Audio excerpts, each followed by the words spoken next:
ہے پورے ملاؤں کی جماعت ہے. پھر بھی میری شرافت ہے, ملا بنو باز تو اتنے خطرناک ہے, جاہلوں سے بدتر ہے. ایسے لوگ آج جماعت بنا لیے. یہ ملاؤں کی جماعت والے جنت میں کیسے جائیں گے؟ جنت میں وہی جا سکتا ہے جو نبی والا ہوتا ہے, جو اہل بیت والا ہوتا ہے, جو ولیوں والا ہوتا ہے. وہ جنت کے مالکین اور سردار ہیں, اور یہ جنت میں لے جانے والے اللہ کے نمائندے ہیں. پیارے دوستو آؤ اب ذرا غور کرو, اللہ رب العزت نے اولیاء کرام کو کیوں پیدا کیا؟ کیوں پیدا کیا؟ آج ہمارے لیے بہت بڑا مرحلہ ہے, اس مرحلے کو سمجھنا ضروری ہے. پیارے دوستو, اللہ رب العزت نے ان اولیاء اکرام کو اس دنیا میں بھیجنے کا ایک بہت بڑا مقصد ہے. آپ غور کریے, جو جتنا بڑا ہوتا ہے اس سے اتنا ہی بڑا کام لیا جاتا ہے. اللہ اگر کسی کو ایک بڑے درجے کا عالم بناتا ہے جیسے امام اعظم, تو اللہ ان سے ایسا کام لیا کہ اب دوسرے کسی عالم کی ضرورت ہی نہیں ہے. جو جتنا بڑا ہوتا ہے اللہ ان سے اتنا بڑا کام لیتا ہے. حضرت سیدنا امام احمد بن حنبل کو اللہ بڑا کام لینا چاہتا تھا, فقہ حنبلیہ کا امام بھی بنایا, 7.5 لاکھ حدیثوں کا حافظ بھی بنایا. اللہ جس کو جیسی شان سے پیدا کرتا ہے اس سے ویسا کام بھی لیتا ہے. تو اب دوستو ذرا غور کرو, اللہ رب العزت نے جب دنیا کے اندر ہم کو بھیجا تو ہمارے درمیان میں اولیاء اکرام کو جیسے تاروں کے بیچ میں جیسے چاند کو سجایا جاتا ہے, اللہ نے گنہگاروں کے بیچ میں اپنے محبوبوں کو ویسے سجا کر رکھا ہے. اپنے محبوبوں کو ویسے سجا کر رکھا ہے. ہر علاقے میں آپ محبوب نگر ڈسٹرکٹ کو دیکھ لیں, جتنے اضلاع ہیں اتنے اضلاع میں آپ کو ولی مل جائیں گے. اتنے اضلاع میں ولی مل جائیں گے آپ کو.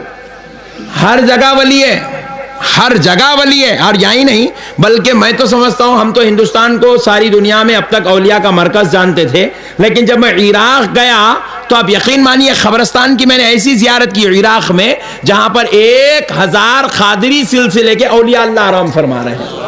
سرکار غوث پاک کے پیران محترم بھی اسی قبرستان میں آرام, سرکار غوث پاک کے خاندان والے, سرکار غوث پاک کے مریدین خلفاء اس قبرستان میں آرام.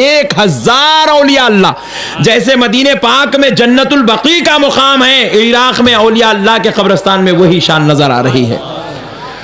ایسے اولیاء اللہ دنیا بھر کے اندر پھیلے ہوئے ہیں.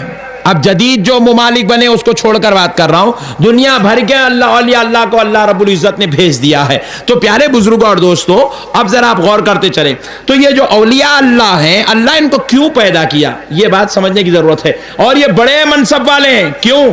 کیونکہ اولیاء اللہ یہ جو لفظ ہے قرآن پاک میں آپ ذرا غور کریں, اللہ ارشاد فرماتا ہے الا ان اولیاء اللہ لا خوف علیہم ولا هم يحزنون. اللہ ارشاد فرماتا بے شک اللہ کے ولیوں کو, کس کو؟ ذرا زور سے بولنا ہے. اللہ کے ولیوں کو نہ کسی چیز کا خوف ہے اور نہ ہی کسی چیز کا غم ہے. کس کو کہہ رہا ہے اللہ؟ اللہ کے ولیوں کو. اور یہ اولیاء اللہ, اولیاء جو لفظ ہے یہ اللہ کا دیا ہوا سرٹیفکیٹ ہے, اللہ کا دیا ہوا لقب ہے, اللہ کا دیا ہوا انعام ہے. اولیاء کیا ہے؟ جمع کا لفظ ہے. اس کا واحد کیا بنتا ہے؟ ولی. کیا بنتا ہے ذرا بولے؟ ولی. اللہ کہہ رہا ہے یہ میرے اولیاء ہیں, اور اولیاء اللہ کی شان یہ ہے لا خوف علیہم ولا هم يحزنون, نہ تو انہیں کسی چیز کا خوف ہے اور نہ ہی انہیں کسی چیز کا غم ہے. اب ذرا سوچو دوستو, یہ اللہ کے ولی کیا کرتے ہیں؟ اللہ نے دنیا میں کیوں بھیجا ہے؟ جواب دیا جاتا ہے انسانوں کی مدد کے لیے بھیجا ہے. کس کے لیے بھیجا ہے ذرا بولے, اور ذرا زور سے بولے, انسانوں کی مدد کے لیے. اب آپ پوچھیں مولانا یہ معنی کہاں سے نکالے؟ دیکھو اولیاء جمع ہیں, اس کا واحد بنتا ہے ولی. آپ کوئی بھی ڈکشنری اٹھا لو اور اٹھا کر ولی کا معنی دیکھو, ولی کا پہلا معنی بنتا ہے دوست. کیا معنی ہے؟ تو ولی اللہ کہیں گے تو اللہ کا دوست, اولیاء اللہ اللہ کے دوست. بات سمجھ میں آ رہی ہے؟ پھر ولی کا دوسرا معنی بنتا ہے مددگار. ولی کا معنی ڈکشنری اٹھا کر دیکھ لیں, جماعت اہل سنت کی نہیں, آزو بازو والے, پیچھے والے, اوپر والے, نیچے والے, کس کی بھی اٹھا لیجیے آپ.